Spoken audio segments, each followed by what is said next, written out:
우리 함께 오늘 떠날 광야는 예수님께서 십자가를 지시기 전에 시험을 당하셨던 그 광야입니다. 마태복음 4장 1절과 2절 함께 읽고 예수님께서 세 가지 시험을 받으셨던 부분을 함께 나누도록 하겠습니다.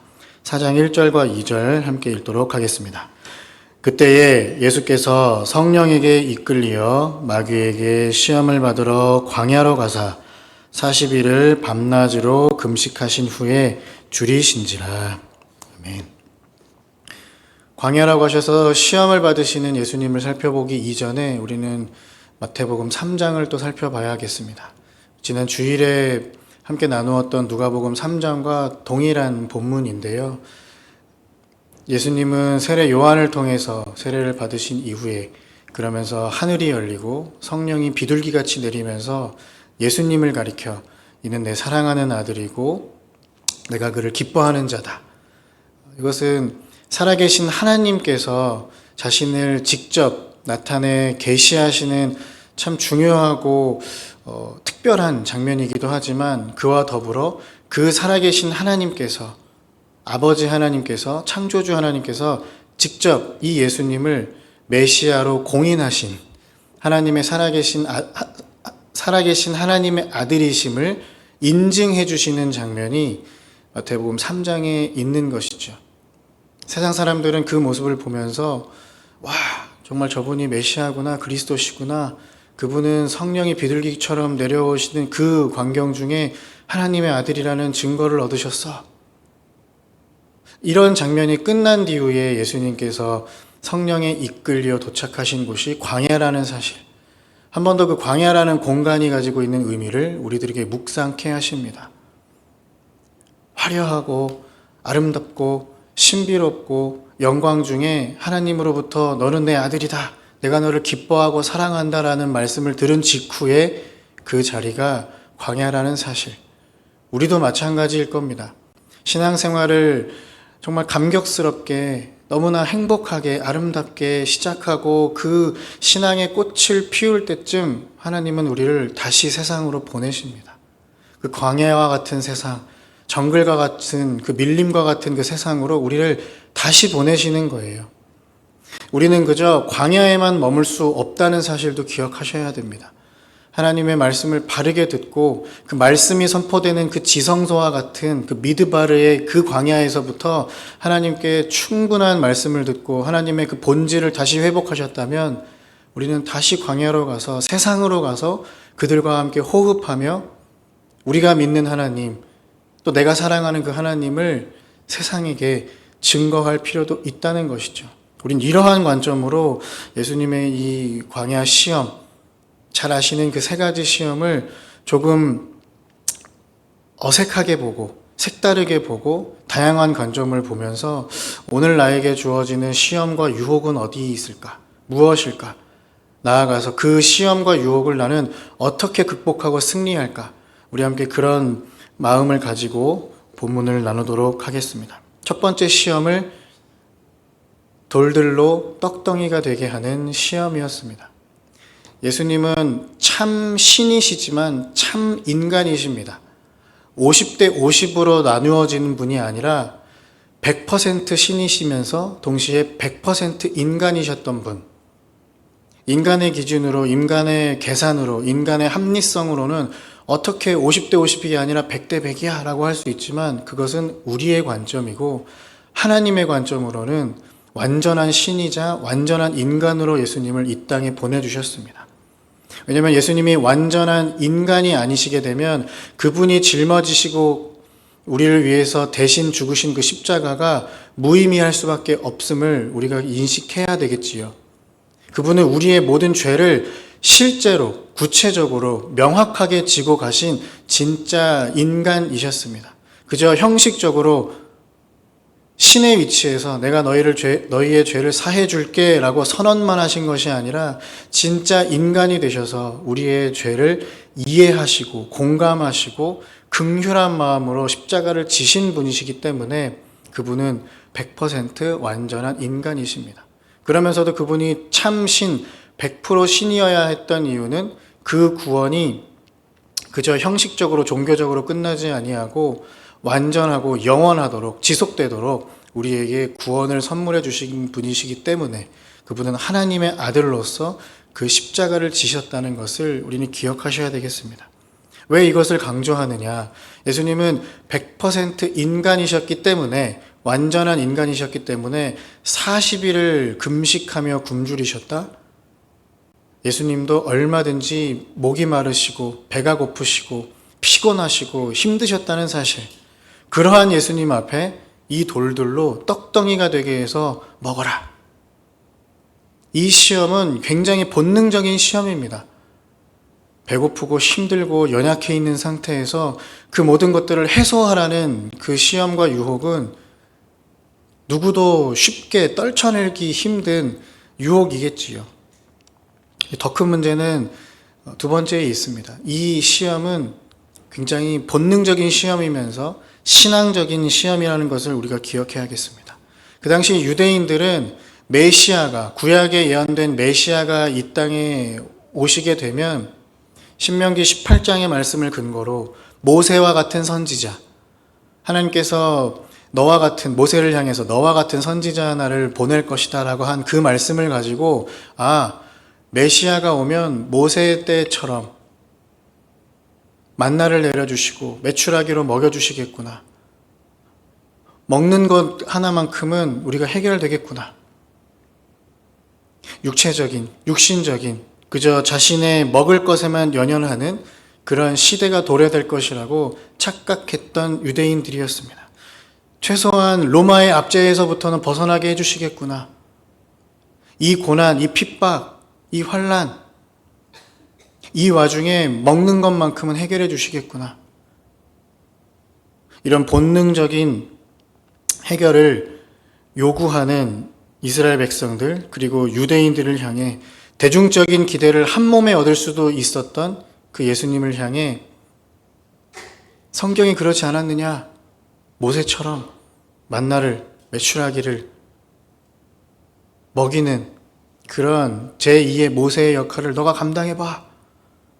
예수님에게 유혹하시는 것이죠. 그런데 예수님은 그것을 강력하게 거부하십니다. 그 근거는 오병이어 사건 이후에도 등장하게 되지요. 대중들은 오병이어 사건이 있은 직후부터 예수님을 임금 삼고 왕 삼으려 했습니다. 세속적인 왕, 먹을 것을 책임져 주실 왕, 이 로마의 압제로부터 벗어나게 해주는 해방의 왕, 마치 모세가 애굽으로부터 출애굽해 주었던 것처럼 그 육신적인 해방을 꿈꾸는 그런 왕으로만 삼으려고 했던 이스라엘 백성들이었습니다. 사탄은 그것을 공략하는 것이지요. 육신적인 왕이 돼. 먹고 사는 문제만 해결해주는 그런 왕이 돼.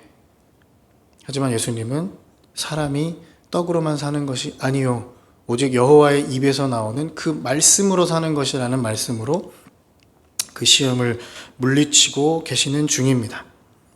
두 번째 시험은 성전 꼭대기로 향합니다. 그 꼭대기에 가서 이곳에서 뛰어내리라고 말씀하고 있는 것이죠.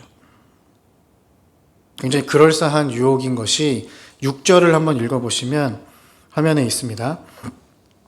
기록되었을 때 그가 너를 위하여, 앞에서부터 읽으면 이르되 네가 만일 하나님의 아들이여든 뛰어내리라. 기록되었을 때 그가 너를 위하여 그의 사자들을, 천사들을 명령하시리니 그들이 손으로 너를 받들어 발이 돌에 부딪히지 않게 하리로다. 이렇게 말하고 있는 것이죠. 그러니까 하나님의 말씀을 인용해서 예수님께 시험하고 있는 장면입니다. 사탄이 말하는 것에 거짓이 하나도 없습니다. 게다가 하나님의 말씀 시편 91편을 인용하고 있기 때문에 여기서부터는 우리가 문제가 심각해지는 것이죠. 진짜 하나님께서 이렇게 말씀하셨다고? 근데 이 안에서도 굉장히 그 사탄의 교묘함과 교활함과 사악함이 있는 것입니다. 시편 91편 원문을 보면 그가 사탄이 인용했던 원문을 보면 91편 11절 12절 그가 너를 위하여 그의 천사들을 명령하사 너의 모든 길에서 너를 지키게 하심이라. 그들이 그들의 손으로 너를 붙들어 발이 돌에 부딪히지 아니하게 하리로다. 아주 동일한 말씀처럼 보이지만 교묘하고 교활하고 사악하게 그 한 부분, 하지만 가장 중요한 내 모든 길에서, 여기서 말하는 길이 그냥 로드가 아니죠. 우리가 발을 딛고 사는 그 인도가 아닙니다. 여기서 말하는 모든 길은 우리들의 인생, 우리들의 삶, 우리들의 모든 생명을 일컫는 말씀임에도 불구하고 사탄은 교묘하고 교활한 방법으로 예수님께 성경을 들이대면서 이렇게 시험하고 있습니다. 더 큰 문제는 이 시험 안에 담겨있는 사탄의 덫이겠습니다. 첫 번째로 사탄은 이 말씀까지 인용해 가면서 시험하고 유혹하는데 예수님께서 그것을 받아들이지 않는다? 그럼 어떤 문제가 생길까요? 최소한 예수님은 시편 91편에 있는 하나님의 말씀을 믿지 않는 자가 됩니다. 하나님의 말씀대로 순종하지 않는 자가 되는 것이지요. 그렇기 때문에 그분은 하나님의 아들도 메시아도 그리스도도 되지 않는 것에 있습니다. 두 번째는 뛰어내렸을 때의 상황이지요. 뛰어내렸는데 그가 이 말씀과 반대로 그냥 추락해서 땅에 떨어지셨다?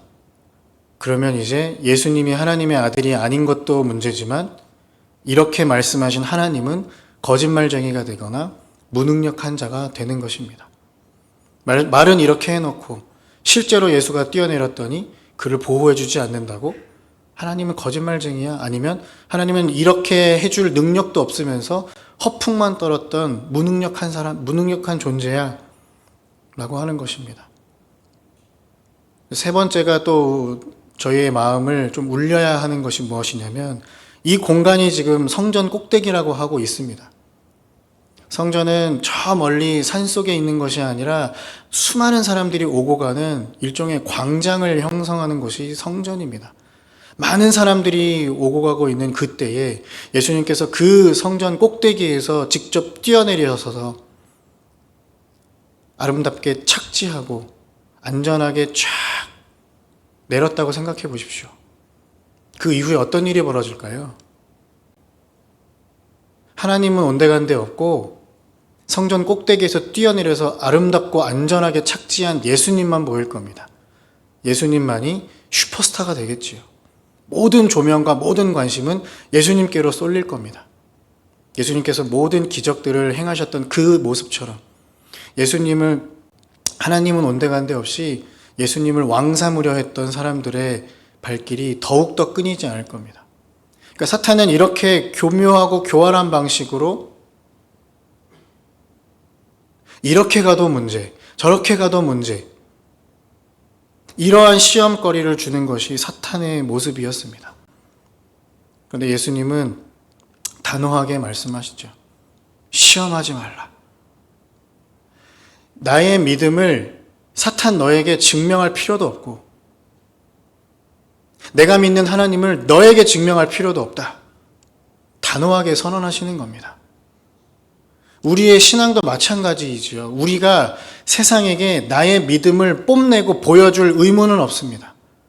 내가 믿은 만큼 당신들을 사랑합니다. 내가 하나님을 믿은 만큼 여러분들을 사랑합니다. 나는 하나님의 사랑을 여러분들에게 보여드릴 뿐이지 내가 하나님을 어떻게 믿는지, 얼마나 믿는지, 어느 정도나 믿는지 여러분들께 증명할 길 없습니다. 내 믿음은 하나님께만 보이면 끝입니다라는 삶의 태도가 필요합니다.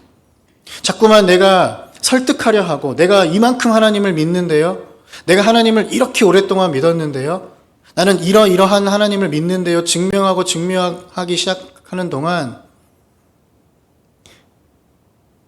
끊임없는 논쟁과 끊임없는 비웃음만 또한 끊임없는 조롱만이 우리들에게 있을 뿐입니다. 우리는 내 믿음을 하나님께만 보이면 된다라는 것을 기억해야겠습니다. 우리가 드러내고 증명할 것은 나의 믿음이 아니라 나의 사랑이라는 뜻입니다. 세 번째 시험은 예수님께는 굉장히 파격적인 제안이자 유혹이겠습니다. 지금 여기서 나에게 한 번만 절하면 천하의 모든 권세, 모든 권한, 모든 능력을 너에게 주리라. 아담 이후로 이 세상의 공중 권세는 사탄에게로 잠시, 양도라고 하기엔 조금 어색하지만 잠시 이양되었던 것도 사실입니다. 죄로 말미암아 이 세상은 그 공중 권세 잡은 마귀 사탄에게로 그 권세가 잠시 이동했던 것은 사실입니다만 마귀 자체도 이해하고 인식하고 있겠지요. 하나님의 아들 메시아, 저 예수라는 존재가 언젠가는 내 이 권세를 가져가리라. 그래서 마귀는 더 교활하고 교묘한 꾀를 내기 시작하는 것이 바로 십자가를 지지 못하도록 끊임없이 예수님의 생애 동안에 군데 때마다 시마다 예수님을 십자가에 못 박혀 돌아가시지 못하도록 선심 쓰듯이 좋은 믿음인 양 끊임없이 유혹하는 것이 예수님 주변에 일어나는 모든 시험이었습니다. 예수님의 수제자마저도 절대로 그럴 수 없습니다. 결단코 그럴 수 없습니다. 십자가에 이미 매달려 있는 중에서도 내려와, 힘들지? 사탄은 이미 예수님의 공생애가 시작되기 이전부터 예수님을 십자가에 못 박지 못하도록 거기서 좋게 끝내도록 십자가까지 갈 필요가 뭐가 있어? 그 고통 왜 너가 감당하려고 해? 말씀드렸듯이 예수님은 온전한 사람이었기 때문에 그 고통, 그 십자가의 고통 너무나 잘 아셨을 겁니다. 오죽했으면 십자가 위에서 이 잔을 내게서 옮기시옵소서. 십자가에 달리시기 전에 십자가에 달리시면서 너무 힘듭니다, 하나님. 아버지, 이 잔을, 이 순간을 좀 모면하도록 해주세요라고까지 말씀하시지 않았겠습니까? 그러나 나의 원대로 마시고 아버지의 뜻대로 이루어지기를 원하나이다. 너무 고통스러운 거 아시는데 예수님은 그것을 모면하고 거기서부터 벗어나려는 것이 아니라 본인 스스로가 구약의 예언을 성취해야 하는 존재, 나아가서 십자가 없는 부활 없고 부활 없이는 오늘날 우리가 창조주 하나님을 아버지로 모실 수 있는 근거조차 없는, 십자가는 예수님만 지신 것이 아니라 옆에 있는 두 강도도 지었던, 그 당시에 죄인들이 집행당했던 사형제도 아니겠습니까? 예수님만 십자가를 지신 것은 아닙니다. 하지만 예수님만 부활하셨고 그 부활 때문에 우리가 하나님을 아버지로 모실 수 있는 것인데, 사탄은 그 과정 자체를 무마하려는, 무너뜨려는 계책이지요. 하지만 예수님은 본인 스스로 구약 예언의 성취와 더불어 십자가와 부활을 통해서 우리와, 오늘 사는 우리와 그 창조주 하나님을 가족관계, 부녀관계, 부자관계로 만들어주신 사건이 십자가와 부활에 있습니다. 부활하신 예수님께서 승천하셔서 보내주신 성령까지, 그리고 오늘날의 교회까지 있으려면 십자가와 부활, 죽음과 생명, 이것은 없어서는 안 될 가장 중요한 구속 사역이기 때문입니다. 십자가의 도란 이런 것이지요. 세상 사람들이 볼 때는 그렇게 힘든 거 왜 해? 그렇게 부담스러운 짓 왜 해? 십자가가 얼마나 더러웠겠습니까? 십자가가 얼마나 무거웠겠습니까? 십자가 얼마나 아픕니까? 그 십자가에 근거한 우리 신앙생활도 진배 없지요. 그래서 세상은 우리들에게 유혹합니다. 굳이 왜 십자가의 도를 가려고 해? 굳이 왜 십자가를 지려고 해? 굳이 왜 교회를 다니려고 해? 굳이 왜 가족이 되려고 해? 너무 부담스럽잖아. 너무 힘들잖아. 너 삶이 바쁘잖아. 시간도 없잖아. 하지만 이것이 우리를 향하신 하나님의 뜻이요, 이것을 통해서 그저 우리 삶 정도가 천국으로 끝날 것이 아니라 이러한 삶을 통해서, 또 우리를 통해서 이 땅이 사탄이 권세 잡은 이 땅을 하나님의 나라로 바꿀 수 있는 유일하고도 가장 온전한 방법이 이것이기 때문에 우리는 그 십자가의 도를 가는 것이지요. 사탄은 그거 못하도록 막고 있지만 예수님은 그 모든 것들로 승리하시고 그 모든 시험과 유혹을 이겨내셨습니다. 우리는 어떻게 해야 할까요? 여러분들은 어떤 선택을 하시겠습니까? 삶에서 크고 작게, 사소하고 거대하게 언제나 유혹과 시험이, 선택과 결정이 우리들 앞에 놓여 있는데, 그럴 때마다 우리는 어떠한 기준으로 어떻게 승리해야 할까요? 여러분 마음속에 계신 그 성령께서, 또 여러분 마음속에 있는 그 아버지 하나님께서 어떻게 인도하시는지, 우리 그런 기대감을 가지고 오늘 하루의 말씀을 묵상하시면서 하나님 나에게 주어지는 시험과 유혹, 때로는 내가 감당할 수 있는 시험도 있겠지만 감당하기 힘든 시험과 유혹도 있습니다. 그럴 때마다 하나님께서 인도해 주시고 지혜롭게 해 주시고 힘을 주시고 책임져 주시는 그 하나님을 기대합니다. 우리 그런 마음으로 내가 예수님과 함께 십자가에 못 박힘으로 나도 죽고 예수님도 죽고, 하지만 예수님도 사시고 나도 사는 그런 부활의 영광, 부활의 기쁨, 그 회복의 기쁨을 만끽하는 이번 고난주간이 되기를 소망합니다. 그런 마음으로 내가 그리스도와 함께 찬양하도록 하겠습니다.